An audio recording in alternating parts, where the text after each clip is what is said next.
Pronto. Doutora, acabei de ver que você entrou aqui.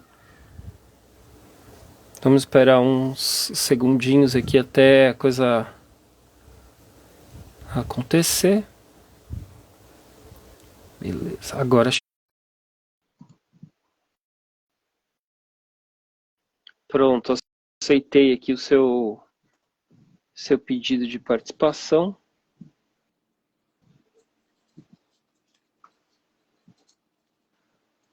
Eu não te vejo, mas eu sei que está ao vivo.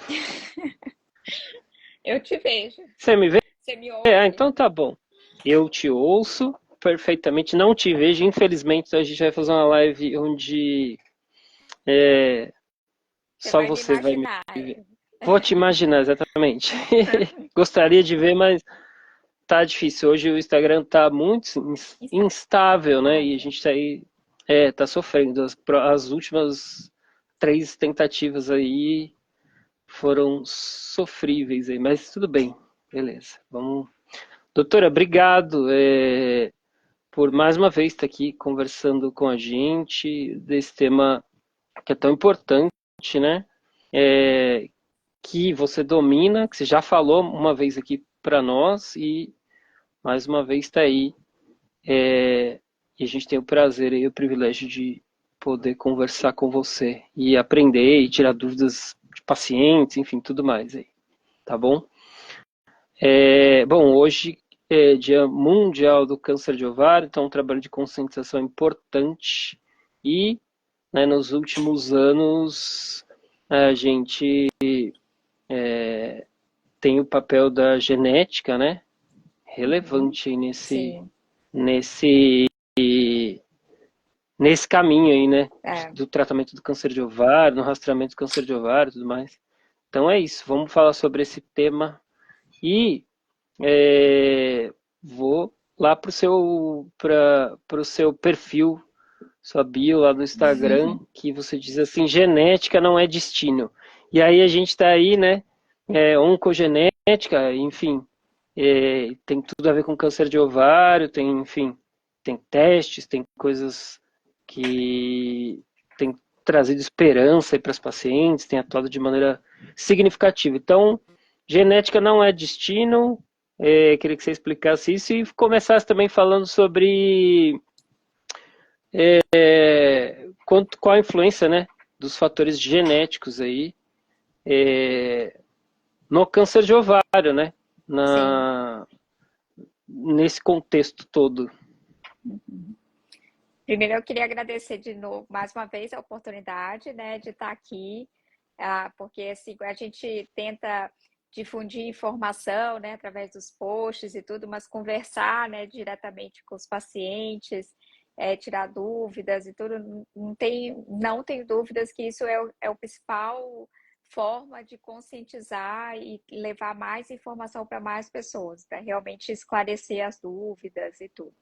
E a gente tem muito que avançar com esse assunto ainda de genética em câncer de ovário, apesar de o câncer de ovário dentro da oncologia é um dos tumores que assim a genética tem um papel primordial, né, em todas as fases, né, desde a prevenção até o tratamento. Então, assim, não tem como falar de câncer de ovário hoje e não passar pela genética, de forma nenhuma, né? Então, isso tem que ficar sempre bem claro, né?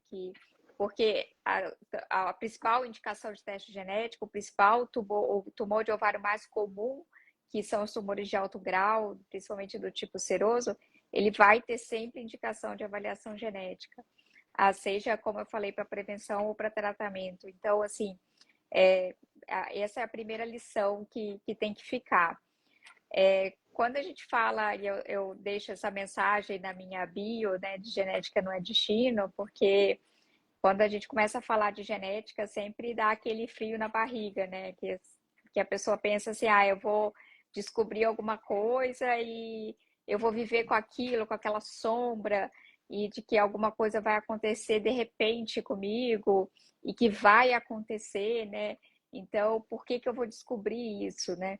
Então, na verdade, não é exatamente isso. Eu acho que a gente desvendar os fatores genéticos é ao contrário, traz outras perspectivas que a gente não teria e evita surpresas, evita a gente descobrir um tumor que a gente poderia prevenir ou descobrir em estágios mais avançados. Então, por isso que eu falo que genética não é destino, não é para você descobrir o que vai acontecer com você, é para você descobrir o seu estado atual e o que você pode fazer para mudar algumas coisas que podem talvez acontecer com você. Então, isso essa é a mensagem aí do genética, não é destino. Aí, como eu falei, É. assim, no o câncer de ovário, entre os outros tumores, é o que a gente utiliza mais e cada vez mais a genética, né?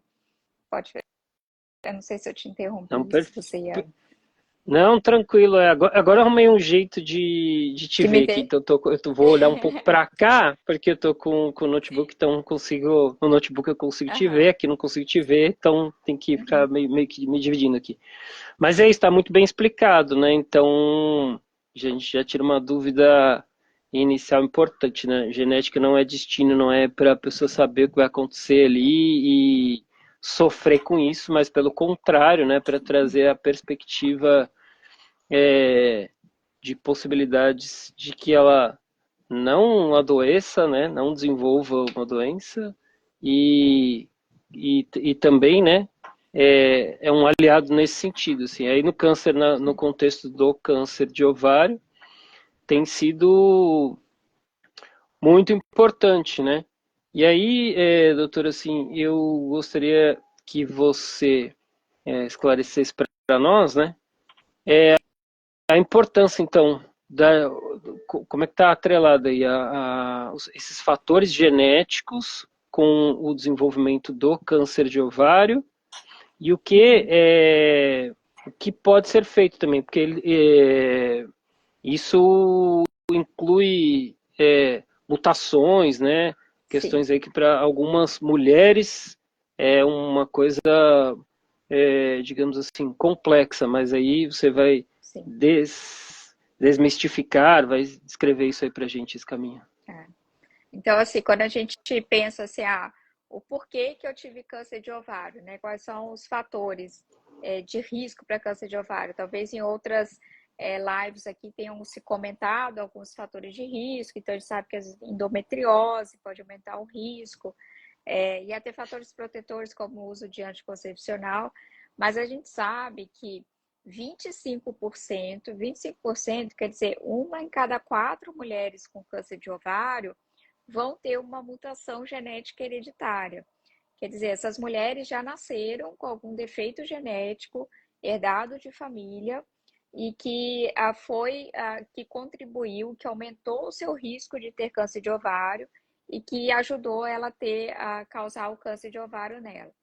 Dentre esses fatores genéticos, essas mutações genéticas são em diferentes genes, que são partes do nosso DNA. E a maior parte delas são nos genes do BRCA1 e BRCA2. Eu sempre explico isso para as pacientes, né? Que assim, a pessoa fala assim, mas o que é esse tal de BRCA, essas letrinhas? Então, o BRCA1 e o BRCA2 é uma parte do nosso DNA que todos nós temos. Mas quem nasce com algum defeito neles tem uma tendência, um maior risco de ter alguns tipos de câncer que inclui mama, ovário, pâncreas e próstata, no caso dos homens. Então, as mutações de BRCA1 e 2 são os principais fatores genéticos. Existem outros hoje que a gente conhece? Existem outros. Mutações em genes de RAD51, C e D, mutações nos genes da síndrome de Lynch, que causam câncer de intestino também. Então, tem outras mutações de PALB2, então já tem outros genes além do BRCA, mas metade das mutações são no BRCA1 e BRCA2. E quando a gente consegue identificar essa mutação numa mulher saudável, a gente consegue saber qual é o risco dela ter o câncer. Então, o risco de uma mulher que não tem nenhuma mutação ter o câncer de ovário durante a vida em torno de 2%. Então, assim, só em ter nascido mulher, a gente vai ter esse risco até os 80 anos. Mas com uma mutação de BRCA, esse risco pode chegar a 40%. Quer dizer, eu estou falando de um risco 20 vezes maior. E isso justifica a gente retirar o ovário preventivamente. Porque aí vem uma segunda informação muito importante, que é não ter exames de prevenção para rastreamento, né, de câncer de ovário, diferente da mamografia que a gente faz para o câncer de mama, que a gente sabe que faz diagnóstico precoce, que faz diagnóstico de lesões pré-câncer, que são tumores in situ. A gente não tem isso no câncer de ovário. Muitas mulheres se asseguram assim, não, eu fui meu ginecologista, eu fiz o Papa Nicolau, eu fiz ultrassom transvaginal, mas isso não garante que vai diagnosticar cedo o câncer de ovário. E também saber sinais e sintomas, os sinais e sintomas quando aparecem são tumor já avançado. Então, ficar alerta para quando há um aumento de volume abdominal é um sinal, mas é um sinal do tumor já avançado. Então, descobrir a mutação é uma das únicas formas de saber o seu risco e poder fazer a cirurgia preventiva, porque não é uma cirurgia que a gente faz habitualmente em quem não tem nenhuma mutação, tem um risco muito baixo, né, só de 2%, não justifica fazer a cirurgia. Mas para quem tem um risco alto, e a cirurgia faz toda a diferença, né? A gente tem estudos recentes mostrando que a cirurgia, além de diminuir o risco, ela diminui mortalidade. Quer dizer, essas mulheres não vão morrer de câncer de ovário. Elas vão viver e vão ter os outros problemas de saúde, né, com a idade que elas vão ter. Então, por isso que é tão importante a gente identificar o fator genético como a porta de prevenção do câncer de ovário, né? Então, ele realmente que muda essa perspectiva. Então, doutor, vou recapitular toda a sua resposta aí, vou ver se eu compreendi, assim. Então, por exemplo, a gente está dando informações aqui, fez lives, tem conteúdos aqui dizendo assim, a respeito de sinais, de sintomas, etc., do câncer de ovário, são questões importantes que a gente traz, e isso realmente é relevante. E aí, então, a mulher conhece esses sintomas, conhece esses sinais, e ela tem casos na família, casos de câncer na família. Então, ela pode, então, se, digamos assim, se submeter, né, a fazer um teste de mutação genética para ver se ela tem essa mutação. Se ela eventualmente tiver essa, por exemplo, que você mencionou, BRCA1 e 2, ela então você aconselha que ela faça esse teste, né? Feito esse teste, ela vai ter então essa possibilidade, como você mencionou, pode fazer uma cirurgia, etc. Então, isso também é um bom método preventivo, pelo que eu compreendi, certo? Certo, certo. As É bem por indicações aí. hoje para a gente descobrir a mutação é em quem? As mulheres que têm diagnóstico do câncer de ovário, ela tem indicação de fazer o teste. E se a gente descobrir essa mutação, aí todos os parentes que são saudáveis vão ter que fazer o teste para saber se tem a mesma mutação. E aí pode fazer, se tiver a mutação, pode fazer a prevenção do câncer de ovário, né, para não ter o mesmo diagnóstico que o seu parente. E nas pessoas que nunca tiveram câncer, mas que têm esse histórico na família de parentes próximos, principalmente, que tiveram câncer de ovário, câncer de mama, esses tumores que são relacionados, né? Câncer de ovário, mama, pâncreas e próstata, eles devem fazer avaliação genética. Se o seu parente que teve câncer não pode fazer o teste, então essa pessoa que é saudável, mas que tem vários casos de câncer na família, pode fazer o teste para saber se tem a mutação também. Então, por isso que a primeira coisa é fazer a avaliação para saber se essa pessoa é a melhor pessoa para começar a fazer essa investigação genética, o teste. Se tem algum outro parente da família que deve fazer o teste primeiro e depois a gente ir testando os parentes em seguida. Entendi. E aí, doutor, assim, como é que esses testes são interpretados, né? Como é que funciona isso aí? Eu te pergunto isso porque a gente recebeu uma pergunta, né? Abri uma caixa de perguntas aqui e o Célio, ele é filho de uma paciente de câncer de ovário. Aí ele pergunta da seguinte forma: o teste genético do tumor dá inconclusivo. O que se recomenda fazer? É possível realmente dar inconclusivo? E aí a minha pergunta inicial, né? Como é que esses testes são interpretados, né? Para a gente entender isso também. Hoje, como eu falei, assim, o câncer de ovário ele é muito protótipo da oncogenética, né? Porque a gente explora muito a genética em vários setores, né?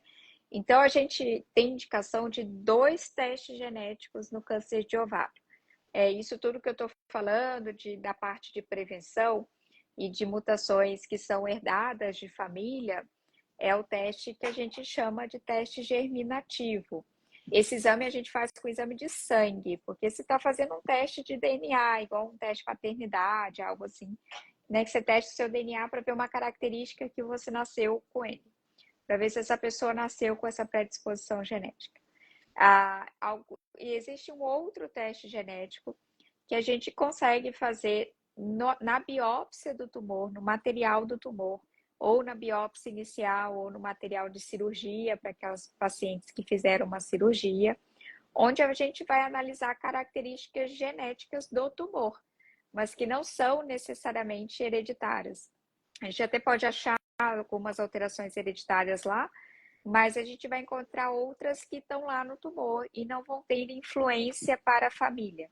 Esses testes no tumor, eles às vezes são inconclusivos, até porque o material do tumor ele é mais escasso, às vezes ele já está, às vezes a paciente já fez quimioterapia, já está mais prejudicado, então às vezes a gente não consegue analisar o DNA e aí o resultado é inconclusivo. No teste que a gente faz no sangue para saber a parte hereditária, tem 3 resultados diferentes. A gente pode achar a mutação genética que causou o câncer, que a gente vem no laudo assim, variantes patogênicas, ou provavelmente patogênicas. Ele pode vir totalmente negativo, a gente não encontrou nenhuma alteração genética no BRCA, no PALB2, nesses genes de risco de câncer. E a gente pode achar algumas alterações que são indeterminadas, aí não é muito inconclusivo. A gente acha a alteração e a gente ainda não sabe muito bem se ela é a causadora do câncer ou não. Isso são variantes indeterminadas, isso pode acontecer. Então, são 2 exames genéticos, um no sangue, um no tumor. O no sangue ele pode vir indeterminado e o no tumor ele pode vir inconclusivo, porque às vezes o tumor ele já está mais gasto, ele já está com necrose, já sofreu com a quimioterapia, e aí por isso que ele dá inconclusivo às vezes, realmente. Entendi. Então, tá bem claro as diferenças aí do porquê, né? Ele Uhum. pode acontecer, como é o caso que ele relata aqui, assim.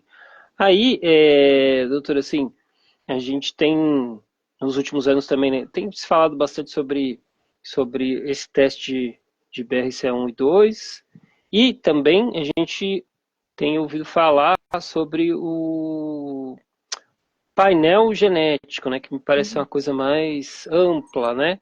Aí a minha pergunta é assim, o que diferencia um e outro no contexto de pacientes de câncer de ovário?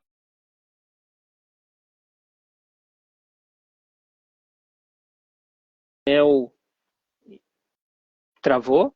Não. Oi, Travou, agora voltou. Travou, voltou? voltou. Você conseguiu ouvir minha pergunta ou parcialmente? Você falou qual seria a diferença do painel para o BRCA? Isso, BRCA1 e 2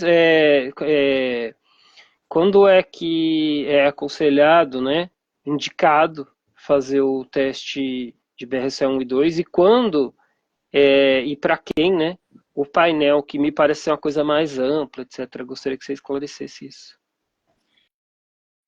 Nesse teste que a gente faz no sangue, que é o teste germinativo que a gente fala, para ver alterações genéticas que são herdadas de família, que é a parte hereditária, a gente, como eu falei, as principais causas são mutações de BRCA1 e 2, mas hoje a gente já conhece outros genes, outras causas genéticas, que é o RAD51, o PALB2, outros genes, que vão estar no painel. Então, a gente sempre tem que fazer o painel para todas as pacientes. Esse é o ideal para a gente avaliar todas as causas genéticas. Um painel voltado mais para câncer de ovário, ele tem em torno de 20 genes. Existem painéis até maiores, mas voltado, olhando só para as causas de câncer de ovário e de mama, que geralmente vem junto, é em torno de 20, 25 genes. O que acontece na prática é que quando a paciente vai fazer pelo convênio o exame genético, que é possível, porque dentro do rol da ANS é obrigatória a cobertura do exame genético para todas as pacientes com câncer de ovário de alto grau. Então, isso é bem importante, né? Porque muita gente fica em dúvida se vai ter acesso ao teste. Então, isso está no rol da ANS. Então, para pacientes com plano de saúde, elas conseguem fazer, mas é um pouco mais burocrático que a gente fala. Então, precisa primeiro fazer o BRCA, faz em 2 etapas, que eu digo. Primeiro faz o BRCA, aí quando vem negativo, consegue fazer o painel na sequência. Mas o ideal é sempre fazer o painel para pacientes que às vezes vão pagar, não tem plano de saúde, a gente já faz o painel direto, que já vai incluir o BRCA e as outras causas genéticas todas juntas, né? Certo. E doutora, por exemplo, uma paciente, então, foi acusado que ela tem ali a mutação de BRCA1 e 2. O que muda para ela no tratamento? Assim, há outras possibilidades que para as pacientes não mutadas não existe? E para essas, para as que não são mutadas, né? Que alternativas elas acabam tendo aí durante o tratamento? São menores as alternativas, etc. Olhando mais voltado para o tratamento, aí eu volto na questão que são 2 exames genéticos, né? Então, para as pacientes que têm as mutações hereditárias, que fizeram o exame de sangue, que já sabe que tem a mutação que foi herdada da família ou do pai ou da mãe, existe a possibilidade de, depois de cirurgia e de quimioterapia, que isso é um tratamento padrão que a maior parte das pacientes vão fazer. Na sequência, tem um tratamento com o inibidor da PARP, que a gente fala, que é o olaparib, o niraparib, que a gente tem aqui no Brasil, como tratamento de manutenção e que essa paciente toma por mais 2 anos. Isso aumenta muito a sobrevida, né? Eu não gosto de falar sobrevida porque as pacientes mesmo não gostam muito dessa frase, né? Mas elas aumentam muito o tempo que demora para o tumor recidivar, ou até a gente está vendo casos de que o tumor não tem recidivado por mais de 7 anos. E a gente tem aquele tempo de que depois de 5 anos a paciente está curada. Então, é uma coisa que a gente vem discutindo muito isso até nos congressos. Será que agora a gente está trazendo novas perspectivas de cura para pacientes com tumores até avançados? Porque depois que toma esse comprimido, consegue ficar muitos e muitos anos e o tumor não recidivar, não voltar, ficar sem evidência do tumor. Existe o outro exame genético, como eu falei, que é o exame que a gente faz no tumor e que traz mais uma perspectiva de tratamento.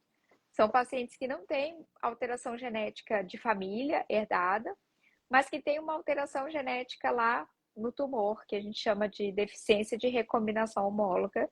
E essas pacientes também são sensíveis a esses tratamentos com esse comprimido, somado a outros medicamentos na veia, né, que é o bevacizumab.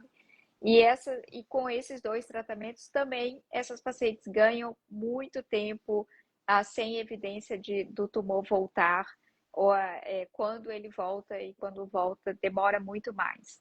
Então, abre os testes genéticos, tanto do sangue quanto do tumor, a gente identifica metade das pacientes tendo alguma alteração genética que permite esse tratamento mais direcionado com o inibidor da PARP e que elas vivem muito mais. Então, isso mudou também muito a perspectiva de tratamento. As outras pacientes, elas seguem com o tratamento que a gente faz padrão de quimioterapia, adicionado às vezes bevacizumab, em alguns casos, faz cirurgia depois da recidiva, isso tudo que são os tratamentos padrões para o câncer de ovário. A gente tem aí novos estudos discutindo imunoterapia, inclusive, e novos outros tratamentos não direcionados para a parte de fatores genéticos, mas que vem trazendo também outras perspectivas. Mas essa metade dessas pacientes com os fatores genéticos, sem dúvida, esses tratamentos direcionados para o fator genético mudou completamente a perspectiva do tratamento a longo prazo para elas. Doutora, assim, a gente tem várias perguntas aqui ainda para fazer, que são perguntas que a gente recebeu, mas eu já chego nelas. Mas eu queria entender uma outra questão, assim. Você mencionou olaparib e niraparib, e aí é uma questão que as pacientes às vezes ficam em dúvida, etc. Como é que é definido, por exemplo, qual desses inibidores de PARP ela vai receber ali? Como é que se define isso? Ah, isso hoje tem muito. A gente não tem muita diferença nos resultados finais. Os estudos que a gente fala que foram feitos com as medicações foram feitos um pouquinho diferentes. Então, o olaparib, o estudo, ele selecionou muito bem as pacientes pelo teste genético. A gente tem estudos com o niraparib que incluiu todas as pacientes tendo teste genético ou não. Então, isso tudo para a seleção, para escolher a paciente, a gente vê se a paciente se encaixa mais com cada estudo, com o perfil do estudo que analisou cada medicação e principalmente também pela experiência do médico, né? Porque as medicações podem ter os efeitos colaterais um pouquinho diferentes, então tem médico que também tem mais experiência com alguma medicação do que com outra para ajustar os efeitos colaterais e tudo, então acaba sendo esses critérios um pouco para escolher entre uma medicação e outra. Então, é pela seleção do paciente parecido com o estudo de cada droga e também pela experiência do médico de manusear cada medicação. Perfeito. Agora vamos entrar aqui em algumas perguntas que a gente recebeu. Pergunta número 1, né? O teste genético ele deve ser feito quantas vezes na vida? Quantas vezes a Uma gente vez só e e pronto, e né? pronto, acabou. Na verdade, assim, não existe uma recomendação de ficar repetindo sistematicamente o teste, porque o que está ali não vai mudar. O que pode mudar é que essas variantes, como eu falei, que são indeterminadas, elas podem mudar a sua classificação. Então, às vezes, a pessoa que fez um teste genético e achou ali uma alteração que não ficou definida se ela é causadora de câncer ou não, ela vai sempre acompanhar em avaliação genética para reavaliar essa variação.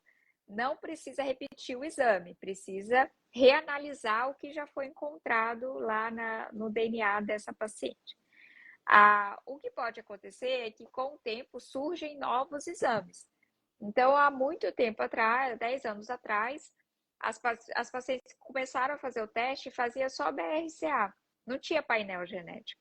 Então, fizeram BRCA, veio negativo. Aí, anos depois, surgiu o painel. Então, essa paciente tem que repetir o exame, porque agora a gente vai analisar outras alterações que ela não analisou lá atrás. Então, precisa repetir o exame, já que tem exames novos a serem feitos.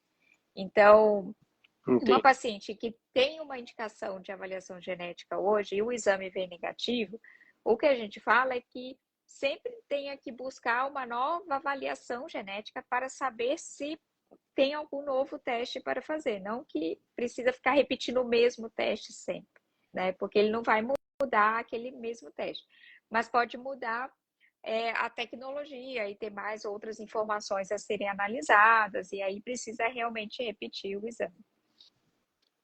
Perfeito. Tem uma pergunta aqui da Natália, ela fala assim, ó, sou paciente do SUS e muitas vezes as informações são escassas, tanto Uhum. que nunca me ofereceram teste genético. Aí ela diz, complementa aqui, tive um sarcoma estroma endometrial de ovário. Eu devo procurar sobre teste genético? É que, em geral, no SUS, eles acabam discutindo e oferecendo o que eles conseguem fazer lá. Eles não vão. E os testes genéticos não têm de rotina no SUS. Alguns serviços conseguem oferecer dentro de alguns programas de pesquisa, recebem alguma verba especial e conseguem fazer o exame. E aí vão oferecer o exame.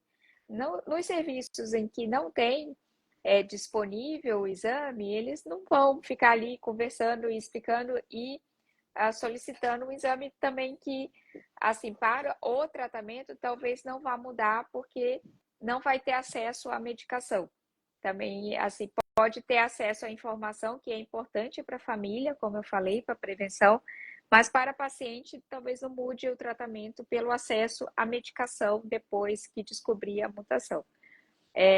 Sarcoma de estroma endometrial é algo um pouquinho diferente.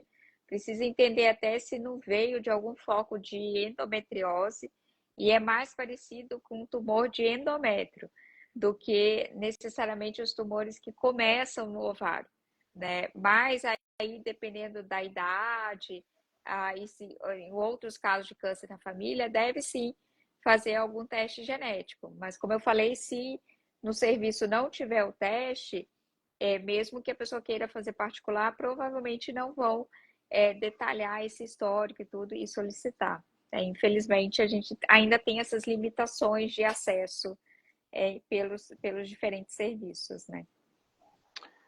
Tem uma pergunta da Cássia aqui, ela diz o seguinte, ela diz, realizei o teste de BRCA e não sou mutada. A minha filha precisa mesmo assim realizar o teste ou não há a necessidade de realizá-lo? Então, esse é um caso que a gente fala assim, se ela fez só o BRCA, ela deve fazer agora o painel, porque a gente precisa entender se ela tem alguma outra alteração genética, diferente do BRCA. Existem outras causas genéticas. Então, se a gente encontrar uma mutação de PALB2 e tudo, aí a filha dela vai precisar fazer o teste. Agora, se ela fizer o painel todo, completo, e não tiver nenhuma alteração genética, aí a filha dela não precisa fazer o teste.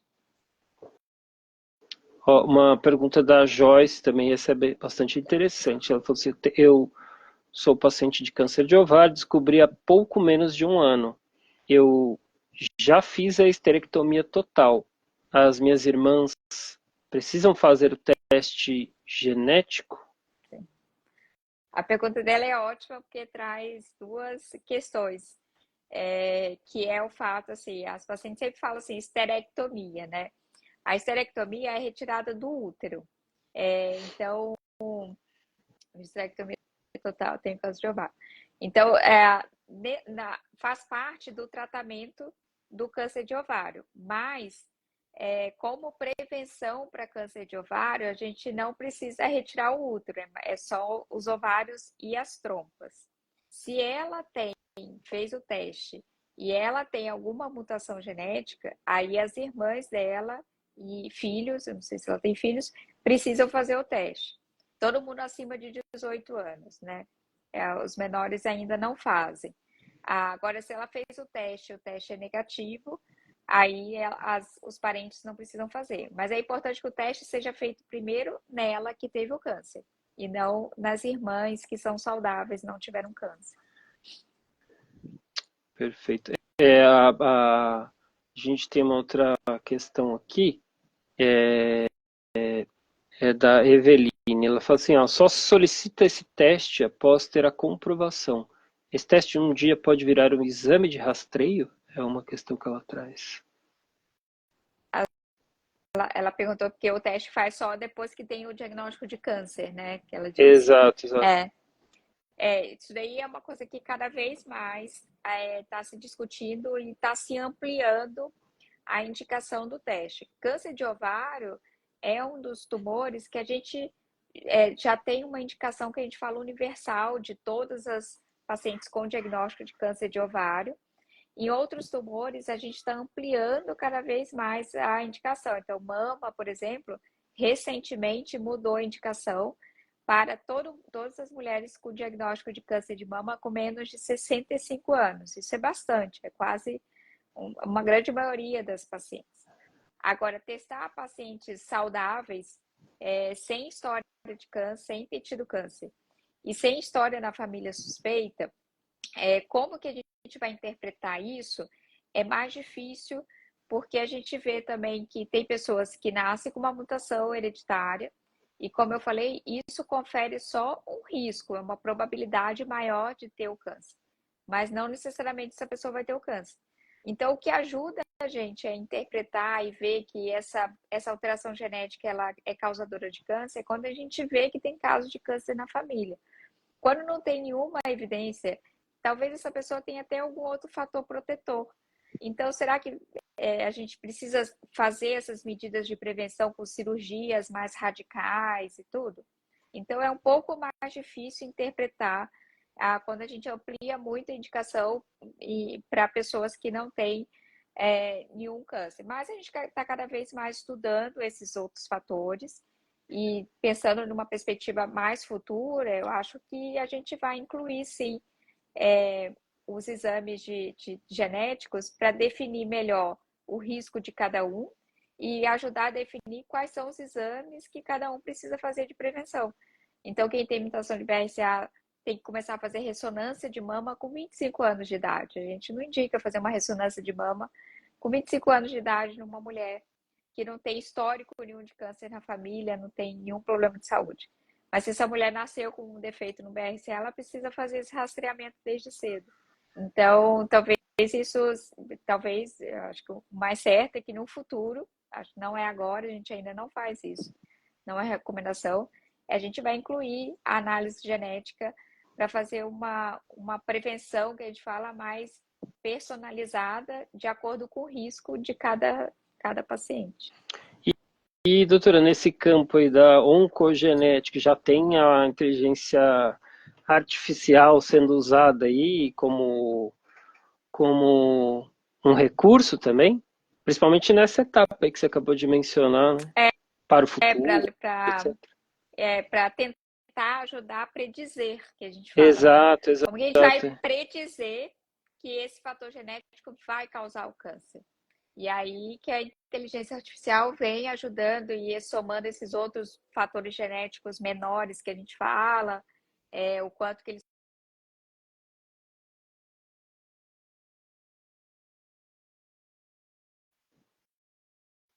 acabar ajudando a torná-la mais patogênica, que a gente fala. Então, isso tem bastante estudo nesse caminho, sim. Ainda são sob estudos, não é algo que a gente utiliza na prática. E hoje no Brasil, assim, está bem difundido a realização do teste, assim como em outros países. Deve ter algum país, por exemplo, que é uma referência nesse sentido, assim. O Brasil é referência, está bem difundido, as pessoas estão Olha, procurando. tá aí uma coisa que a gente não fica, talvez, tão para trás. A gente está para Hum, trás, mas não é tão porque o teste genético ainda é pouco utilizado na maior parte dos países, incluindo os Estados Unidos. Então, se a gente pensar que o caso da Angelina Jolie tem 11 anos, foi 2013. Então, só foi em 2013 que teve a queda da patente do teste genético nos Estados Unidos, que antes o teste era feito só por um laboratório, que era a Myriad. E era um teste muito caro para os Estados Unidos mesmo, para os americanos.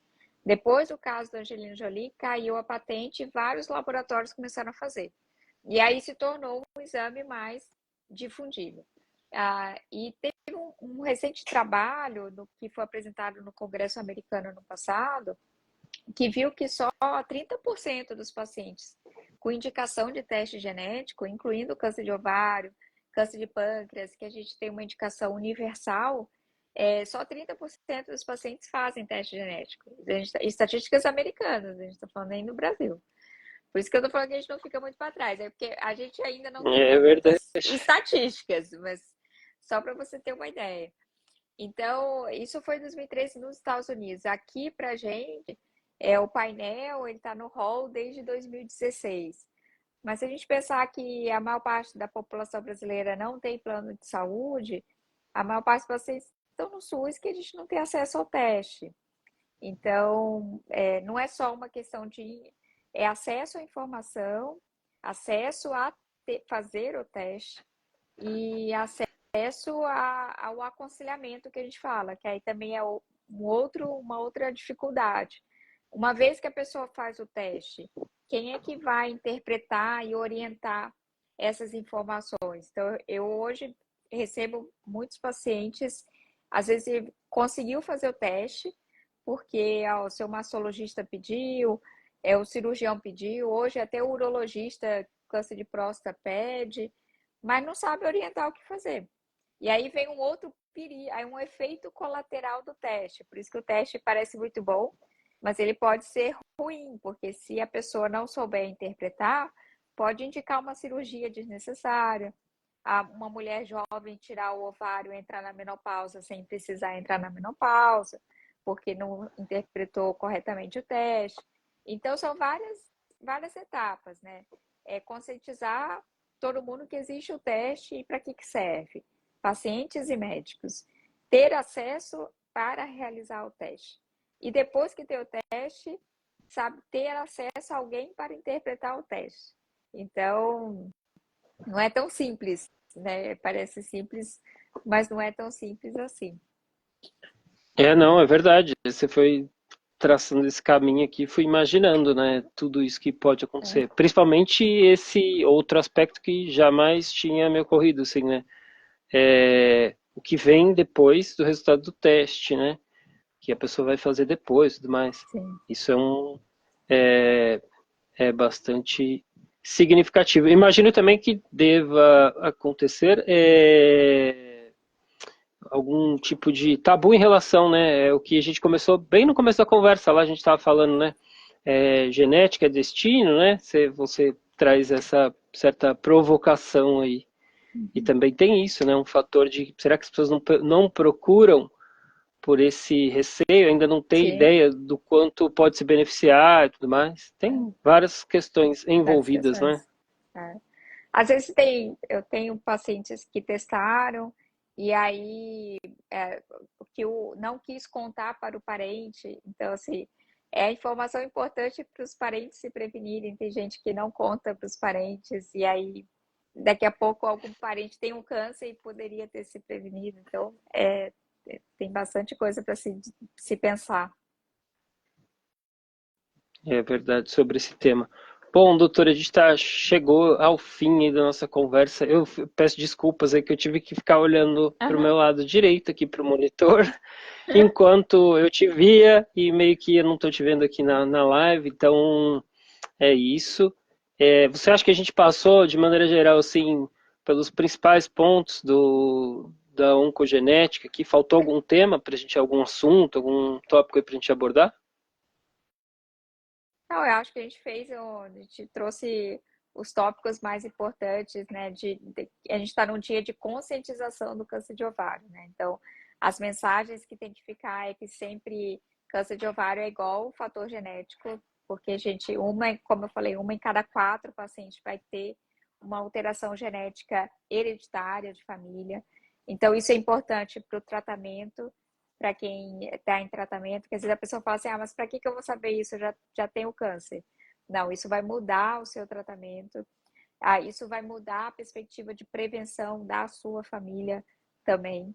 Existem outros exames genéticos para serem feitos no tumor que ajuda no tratamento, não na prevenção, mas ajuda muito no tratamento.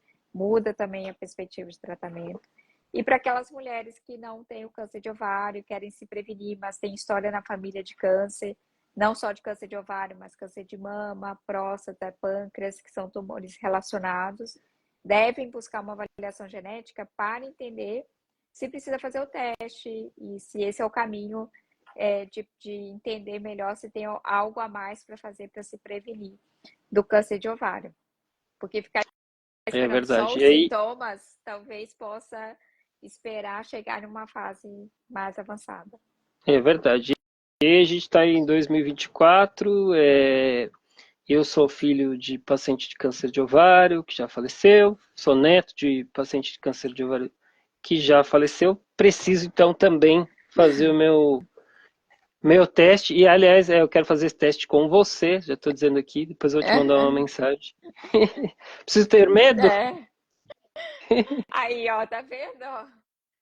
E outra Tenho que mensagem, temer o quê? É os homens verdade. também têm que testar, porque tem Tem que câncer de testar, próstata que né? pode estar relacionado, pode ter filhos, e tem filha mulher, enfim. Homens também tem que testar.